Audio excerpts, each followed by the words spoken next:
ಏಕಾದಶಿಯ ಬಗ್ಗೆ, ಏಕಾದಶಿ ವ್ರತದ ಬಗ್ಗೆ ತಿಳಿಯೋಣ ಬನ್ನಿ ಸ್ನೇಹಿತರೆ. ಏಕಾದಶಿ ತಿಥಿಯು ಹಿಂದೂ ಧರ್ಮದಲ್ಲಿ ಅತ್ಯಂತ ಮಹತ್ವದ ದಿನವಾಗಿದ್ದು ವಿಷ್ಣುವಿನ ಆರಾಧನೆಗೆ ಮೀಸಲಾಗಿದೆ. ಈ ದಿನ ಉಪವಾಸ ವ್ರತ ಆಚರಿಸುವುದರಿಂದ ಎಲ್ಲ ರೀತಿಯ ಪಾಪಗಳಿಂದ ಮುಕ್ತಿ ಸಿಗುತ್ತದೆ, ಆಧ್ಯಾತ್ಮಿಕ ಶಕ್ತಿ ಹೆಚ್ಚಾಗುತ್ತದೆ ಮತ್ತು ಮೋಕ್ಷ ಪ್ರಾಪ್ತಿಯಾಗುತ್ತದೆ ಎಂದು ನಂಬಲಾಗಿದೆ. ಏಕಾದಶಿ ಆಚರಣೆಯನ್ನು ಯಾವ ರೀತಿ ಮಾಡಬೇಕು ಅನ್ನೋದಾದರೆ, ಉಪವಾಸ ಮತ್ತು ಪಾರಣೆಯ ಮೂಲಕ, ದಾನ ಮತ್ತು ಪುಣ್ಯ ಕಾರ್ಯಗಳನ್ನು ಮಾಡುವುದರ ಮೂಲಕ, ಹರಿಯ ಸ್ತುತಿ ವಿಷ್ಣುವಿನ ನಾಮವನ್ನು ಜಪಿಸುವುದರ ಮೂಲಕ.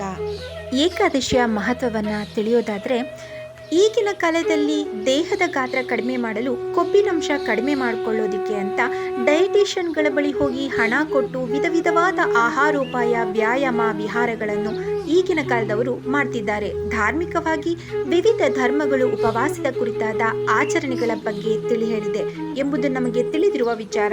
ಹಿಂದೂ ಧರ್ಮದಲ್ಲಿ ಏಕಾದಶಿ ದಿನ ಉಪವಾಸ ದಿನ. ಏಕಾದಶಿಯ ಬಗ್ಗೆ ಕೇಳಿರದ, ನಮ್ಮ ಪುರಾಣ ಪರಂಪರೆಗಳ ಬಗೆಗೆ ಏನೂ ಗೊತ್ತಿರದ ಜಗತ್ ಪ್ರಸಿದ್ಧ ಶಸ್ತ್ರವೈದ್ಯ ಅಲೆಕ್ಸಿಸ್ ಕಾರೆಲ್ ತನ್ನ ಖ್ಯಾತ ಕೃತಿ ಮ್ಯಾನ್ ದಿ ಅನ್ನೋನ್, ಅವ್ಯಕ್ತ ಮಾನವ, ಇದರಲ್ಲಿ ಒಂದು ಮಾತು ಹೇಳ್ತಾರೆ: ಮನುಷ್ಯ ತಿಂಗಳಿಗೊಮ್ಮೆ 2 ಬಾರಿ ಸಂಪೂರ್ಣ ನಿರಾಹಾರನಾಗಿರಲು ಕಲಿತರೆ ಅನಾರೋಗ್ಯದ ನಿಮಿತ್ತ ವೈದ್ಯರ ಬಳಿ ಹೋಗಬೇಕಾದ ಅಗತ್ಯವಿಲ್ಲ. ಉಪವಾಸವೇ ದೊಡ್ಡ ಚಿಕಿತ್ಸೆ ಅಂತ. ನಮ್ಮ ಆಯುರ್ವೇದವು ಎಲ್ಲ ರೋಗಗಳಿಗೂ ಅಜೀರ್ಣವೇ ಕಾರಣ ಎನ್ನುತ್ತದೆ. ಅಜೀರ್ಣ ಪ್ರಭಾವ ರೋಗಾಹ. ಈ ಎಲ್ಲ ದೃಷ್ಟಿಯಿಂದ ಏಕಾದಶಿ ತುಂಬಾ ಮಹತ್ವದ ದಿನ. ಅಂದು ವಾತಾವರಣದಲ್ಲಿ ಕೂಡ ಒಂದು ವಿಶಿಷ್ಟ ಶಕ್ತಿ ತುಂಬಿರುತ್ತದೆ.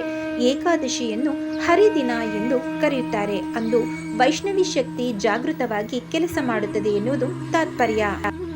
ಏಕಾದಶಿ ದಿನ ಆಹಾರ ತ್ಯಾಗ ಮಾಡಬೇಕು, ಆದರೆ ಮನಸ್ಸಿಗೆ ಹೆಚ್ಚು ಆಹಾರ ಕೊಡಬೇಕು. ಹೊಟ್ಟೆ ತುಂಬಿದರೆ ಬುದ್ಧಿ ಕೆಲಸ ಮಾಡೋದಿಲ್ಲ. ಹೀಗೆ ದೇಹ ಬುದ್ಧಿ ಎರಡನ್ನೂ ಸಮತೋಲನದಲ್ಲಿಡಬೇಕಾಗುತ್ತದೆ. ಆಹಾರವನ್ನು ವರ್ಜಿಸುವುದು ಎಂದರೆ ಬುದ್ಧಿಯನ್ನು ಶುದ್ಧೀಕರಿಸುವುದು, ಚುರುಕುಗೊಳಿಸುವುದು ಎಂದೇ ಅರ್ಥ. ಏಕಾದಶಿ ವ್ರತದ ಬಗ್ಗೆ ಪುರಾಣಗಳಲ್ಲಿ ಅನೇಕ ಕಥೆಗಳಿವೆ. ಅದರಲ್ಲಿ ಒಂದು ಮುಖ್ಯವಾದ ಕಥೆಯನ್ನು ಈಗ ನಾನು ಹೇಳ್ತೀನಿ, ಕೇಳಿ. ಅಂಬರೀಷ ಎನ್ನುವ ಒಬ್ಬ ಮಹಾನ್ ವಿಷ್ಣು ಭಕ್ತನಿದ್ದ.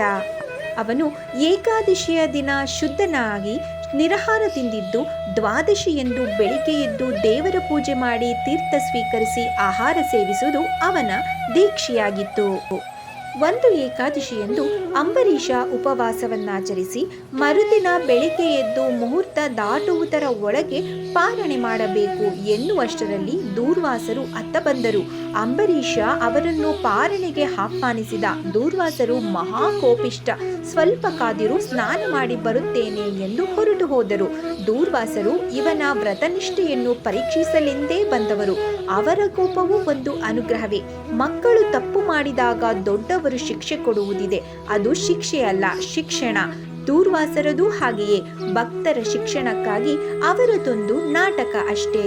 ಇನ್ನೇನು ಪಾರಣದ ಮುಹೂರ್ತ ದಾಟುತ್ತದೆ. ಆದರೆ ದೂರ್ವಾಸರ ಸುಳಿವಿಲ್ಲ. ಬಂದ ಅತಿಥಿಗಳಿಗೆ ಅಪಚಾರವಾಗಬಾರದು, ತನ್ನ ವ್ರತಕ್ಕೂ ಭಂಗಬಾರದು. ಹೇಗೆ ನಡೆದುಕೊಳ್ಳಬೇಕು ಎನ್ನುವುದು ಸಮಸ್ಯೆ. ಅಂಬರೀಷನಿಗೆ ಉಭಯ ಸಂಕಟ. ಹೊತ್ತು ಮೀರಿದರೆ ಏನು ಮಾಡುವುದು? ವ್ರತ ಲೋಪವಾಗಬಾರದಲ್ಲ. ಅಂಬರೀಷ ಈ ಸಮಸ್ಯೆಗೆ ಒಂದು ತಾತ್ಕಾಲಿಕ ಪರಿಹಾರ ಕೊಂಡುಕೊಂಡ. ಪಾರಣದ ಸಮಯದ ಮೀರುವ ಮುನ್ನ ಊಟದ ಬದಲು ನೀರು ಕುಡಿದು ಬಿಡುವುದು. ನೀರು ಕುಡಿದರೆ ಊಟದ ಫಲವೂ ಆಯಿತು, ಉಪವಾಸದ ಫಲವೂ ಆಯಿತು. ಶಾಸ್ತ್ರಕಾರರು ನೀರನ್ನು ಆಹಾರದ ಪ್ರತಿನಿಧಿಯೂ ಹೌದು, ಉಪವಾಸದ ಪ್ರತಿನಿಧಿಯೂ ಹೌದು ಎಂದು ಒಪ್ಪಿಕೊಂಡಿದ್ದಾರೆ. ನಮ್ಮ ವೈದ್ಯ ಪದ್ಧತಿಗಳು ಇದನ್ನು ಅನುಮೋದಿಸಿವೆ. ಹೀಗೆ ಯೋಚಿಸಿ ಅಂಬರೀಷ ಮಹಾರಾಜ ನೀರು ಕುಡಿದ. ಅಷ್ಟರಲ್ಲಿ ದೂರ್ವಾಸರು ಬಂದರು. ವಿಷಯ ತಿಳಿದು ಸಿಟ್ಟುಗೊಂಡರು. ನೀನು ಅತಿಥಿಗೆ ಅಪಚಾರ ಮಾಡಿದ್ದೀಯಾ, ನೀನು ಮೋಸಗಾರ, ನಿನಗೆ ಶಾಪ ಕೊಡುತ್ತೇನೆ ಎಂದು ಗುಡುಗಿದರು. ಕೃತಿಯನ್ನು ಅಭಿನಂತ್ರಿಸಿ ಅವನ ಮೇಲೆ ಛೂ ಬಿಟ್ಟರು. ಅಂಬರೀಷ ಮಹಾಭಗವದ್ಭಕ್ತ. ಆತ ಭಗವಂತನಿಗೆ ಮೊರೆ ಹೊಕ್ಕ. ವಿಷ್ಣು ತನ್ನ ಭಕ್ತನ ರಕ್ಷಣೆಗಾಗಿ ಚಕ್ರವನ್ನು ಕಳುಹಿಸಿದ. ದೂರ್ವಾಸರ ಮಂತ್ರ ತಿರುಮಂತ್ರವಾಯಿತು. ವಿಷ್ಣು ಚಕ್ರಕ್ಕೆ ಹೆದರಿದ ಕೃತ್ಯ ದೂರ್ವಾಸರನ್ನೇ ಬೆನ್ನು ಹಟ್ಟಿತು. ಇದರಿಂದ ತಪ್ಪಿಸಿಕೊಳ್ಳಲು ದೂರ್ವಾಸರು ಬ್ರಹ್ಮನಿಗೆ ಹಾಗೂ ರುದ್ರದೇವರಿಗೆ ಮೊರೆ ಹೊಕ್ಕರು. ಅವರೆಲ್ಲ, ವಿಷ್ಣು ಭಕ್ತನನ್ನು ತಡೆಯುವ ಶಕ್ತಿ ನಮಗಿಲ್ಲ. ನಾವು ರುದ್ರಾದಿ ಸಮಸ್ತ ದೇವತೆಗಳು ಭಗವಾನ್ ವಿಷ್ಣುವಿನ ಆಜ್ಞೆಯನ್ನು ತಲೆಯಲ್ಲಿ ಹೊತ್ತು ಬದುಕುವವರು. ಈ ಆಜ್ಞೆಯನ್ನು ಮೀರಿ ನಡೆಯುವ ಶಕ್ತಿ ಯಾರಿಗೂ ಇಲ್ಲ ಎಂದರು. ದೂರ್ವಾಸರು ನೇರ ವಿಷ್ಣುವಿನ ಬಳಿಗೆ ಬಂದರು. ನಿನ್ನ ಚಕ್ರದಿಂದ ನನ್ನನ್ನು ಪಾರು ಮಾಡು ಎಂದು ಪ್ರಾರ್ಥಿಸಿಕೊಂಡರು. ಆಗ ವಿಷ್ಣು ಹೇಳಿದ, ನನ್ನಿಂದಲೂ ಸಾಧ್ಯವಿಲ್ಲ, ಏಕೆಂದರೆ ನಾನು ಭಕ್ತರ ಪರಾಧೀನ. ನಾನು ಅವರ ಮಾತನ್ನು ಮೀರಲಾರೆ. ನಾನೆಂದರೆ ಅವರಿಗೆ ಮೆಚ್ಚು, ಅವರೆಂದರೆ ನನಗೆ ಮೆಚ್ಚು. ನಮ್ಮಿಬ್ಬರ ಹೃದಯವು ಒಂದೇ. ಅಂಬರೀಷ ನನ್ನ ಮಹಾಭಕ್ತ. ನನ್ನನ್ನು ಬಿಟ್ಟು ಇನ್ನೊಬ್ಬರನ್ನು ಸ್ಮರಿಸಿದವನಲ್ಲ. ನಾನು ಅವನನ್ನು ಬಿಟ್ಟು ಕೊಡಲಾರೆ. ಭಕ್ತರ ಮೇಲೆ ನನಗೂ ಅಂತ ಗೌರವ. ಅಂಬರೀಷ ಇನ್ನೊಬ್ಬನಿಗೆ ತಲೆಬಾಗಿದವನಲ್ಲ. ಆತನಲ್ಲಿಗೆ ಹೋಗಿ ಕ್ಷಮೆಯಾಚಿಸು ಎಂದು ವಿಷ್ಣು ಹೇಳಿದ. ದೂರ್ವಾಸರು ಮರಳಿ ಅಂಬರೀಷನಲ್ಲಿಗೆ ಬರುತ್ತಾರೆ. ಅಯ್ಯ, ನೀನು ಗೆದ್ದೆ, ನಾನೇ ಸೋತೆ, ತಪ್ಪಾಯಿತು ಎಂದು ಕೇಳಿಕೊಳ್ಳುತ್ತಾರೆ. ಅಂಬರೀಷನ ಪ್ರಾರ್ಥನೆಯಂತೆ ವಿಷ್ಣು ಚಕ್ರ ಮರಳಿ ಹೋಗುತ್ತದೆ. ಹೀಗೆ ದೂರ್ವಾಸರ ಪ್ರಸಂಗದ ಏಕಾದಶಿಯ ಮಹತ್ವವನ್ನು, ಭಗವದ್ಭಕ್ತಿಯ ಮಹಿಮೆಯನ್ನು ಭಾಗವತ ವಿವರಿಸುತ್ತದೆ. ಪಂಚಭೂತಗಳಾದ ನೀರು, ಆಕಾಶ, ಭೂಮಿ, ಗಾಳಿ ಮತ್ತು ಬೆಂಕಿಯಿಂದ ಜೀವಂತ ಮತ್ತು ನಿರ್ಜೀವವು ಈ ಜಗತ್ತನ್ನು ಸೃಷ್ಟಿಸಿತು. ಆ ಸಮಯದಲ್ಲಿ ಪಾಪಿಗಳು ಮತ್ತು ತಪ್ಪು ಜನರನ್ನು ಶಿಕ್ಷಿಸಲು ಮತ್ತು ನೋವನ್ನುಂಟು ಮಾಡಲು ದೇವರು ಪಾಪ ಪುಣ್ಯವನ್ನು ಸಹ ರಚಿಸಿದನು. ಪಾಪ ಪುಣ್ಯವನ್ನು ಎದುರಿಸಲು ದೇವರು ಪಾಪದ ಸಾಕಾರವಾಗಿರುವ ಯಮರಾಜ ಮತ್ತು ನರಕವನ್ನು ಸೃಷ್ಟಿಸಿದನು. ಭಗವಂತ ಯಮರಾಜನ ಮನೆಗೆ ಒಮ್ಮೆ ಭೇಟಿ ನೀಡಿದಾಗ ಅವನಿಗೆ ಕೆಲವು ಜನರು ಅಳುವುದು ಕೇಳಿಸಿತು. ವಿಚಾರಣೆಯ ನಂತರ ನರಕಕ್ಕೆ ಬಿದ್ದ ಐಹಿಕ ಜೀವಿಗಳು ತಮ್ಮ ಕೆಟ್ಟ ಕರ್ಮ ಅಥವಾ ದುಷ್ಕೃತ್ಯಗಳಿಂದಾಗಿ ಬಳಲುತ್ತಿರುವುದನ್ನು ಅವನು ಕಂಡುಕೊಂಡನು. ಆ ಅಪಾಯಕಾರಿ ದೃಶ್ಯವನ್ನು ಕಂಡಾಗ ಭಗವಂತನ ಹೃದಯವು ಕರುಣಾಮಯವಾಯಿತು. ಅವನು ತನ್ನ ದೇಹದಿಂದ ಒಬ್ಬ ದೇವತೆಯನ್ನು ಪಡೆದನು. ಆ ದೇವತೆಯನ್ನು ಅವನು ಏಕಾದಶಿ ಎಂದು ಕರೆದನು. ಅವನು ಆ ದೇವತೆಗೆ ಸತ್ತ ಆತ್ಮಗಳನ್ನು ಪುನರುತ್ಥಾನಗೊಳಿಸಲು ಮತ್ತು ಅವರ ಕೆಟ್ಟ ಕಾರ್ಯಗಳಿಗೆ ಪರಿಹಾರ ನೀಡುವ ದೇವತೆಯಾಗುವಂತೆ ಆಶೀರ್ವದಿಸಿದನು. ಯಾರು ಏಕಾದಶಿ ಪ್ರತಿಜ್ಞೆಯನ್ನು ಎಚ್ಚರಿಕೆಯಿಂದ ವೀಕ್ಷಿಸುವ ಹಾಗೂ ಏಕಾದಶಿ ವ್ರತವನ್ನು ಅನುಸರಿಸುವ ವ್ಯಕ್ತಿಯು ವೈಕುಂಠದಲ್ಲಿ ಸ್ಥಾನವನ್ನು ಪಡೆಯುತ್ತಾರೆ ಎಂದು ಆಶೀರ್ವದಿಸಿದನು. ನಾವು ತಿನ್ನುವ ಆಹಾರ ನಮ್ಮ ಮೇಲೆ 3 ರೀತಿಯಲ್ಲಿ ಪರಿಣಾಮ ಬೀರುತ್ತದೆ. 1ನೇ ಭಾಗವು ನಿಮ್ಮ ಇಂದ್ರಿಯಗಳನ್ನು ಪೂರೈಸುತ್ತದೆ ಮತ್ತು ಪೋಷಕಾಂಶಗಳನ್ನು ಹೀರಿಕೊಂಡ ನಂತರ ನಿಮ್ಮ ದೇಹದಿಂದ ಉಳಿದಿರುವ ತ್ಯಾಜ್ಯವನ್ನು ತೆಗೆದುಹಾಕುತ್ತದೆ. 2ನೇ ಭಾಗ ಅಂದರೆ ಹೀರಿಕೊಳ್ಳಲ್ಪಟ್ಟ ಭಾಗವು 7 ಅಂಗಾಂಶಗಳ ಘಟಕಗಳಾಗಿ ಅಂದರೆ ಧಾತುಗಳಾಗಿ ಪರಿವರ್ತನೆಗೊಳ್ಳುತ್ತದೆ ಮತ್ತು ಹೀಗಾಗಿ ನಿಮ್ಮ ದೇಹವನ್ನು ಪೋಷಿಸುತ್ತದೆ. 3ನೇ ಭಾಗವು ನಿಮ್ಮ ಮನಸ್ಸಿನ ಮೇಲೆ ನೇರ ಪರಿಣಾಮ ಬೀರುತ್ತದೆ. ಶ್ರೀಮದ್ ಭಗವದ್ಗೀತೆಯಲ್ಲಿ ಅಧ್ಯಾಯ 17ರಲ್ಲಿ ಶ್ಲೋಕಗಳು 8, 9 ಮತ್ತು 10ರಲ್ಲಿ ಶ್ರೀಕೃಷ್ಣನು ವಿಭಿನ್ನ ಆಹಾರಗಳು ಜನರ ಮೇಲೆ ವಿಭಿನ್ನ ಪರಿಣಾಮಗಳನ್ನು ಬೀರುತ್ತದೆ ಎಂದು ಉಲ್ಲೇಖಿಸುತ್ತಾನೆ. ಬುದ್ಧಿವಂತರು ಅಂದರೆ ಸಾತ್ವಿಕರು ರಸಭರಿತ ಮತ್ತು ಪೌಷ್ಟಿಕ ಆಹಾರವನ್ನು ತಿನ್ನಲು ಇಷ್ಟಪಡುತ್ತಾರೆ. ಇದು ನಿಮ್ಮ ಜೀವನಕ್ಕೆ ಆರೋಗ್ಯ, ಶಕ್ತಿ, ಚೈತನ್ಯ ಮತ್ತು ಸಂತೋಷವನ್ನು ನೀಡುತ್ತದೆ. ಉರಿಯುತ್ತಿರುವ ಅಂದರೆ ರಾಜಸತ್ವವನ್ನು ಹೊಂದಿರುವವರು ಒಣ, ಕಹಿ, ಹುಳಿ ಮತ್ತು ಮಸಾಲೆಯುಕ್ತ ಆಹಾರವನ್ನು ತಿನ್ನಲು ಬಯಸುತ್ತಾರೆ. ಇದು ರೋಗ ಮತ್ತು ದುಃಖವನ್ನು ಉಂಟುಮಾಡುತ್ತದೆ.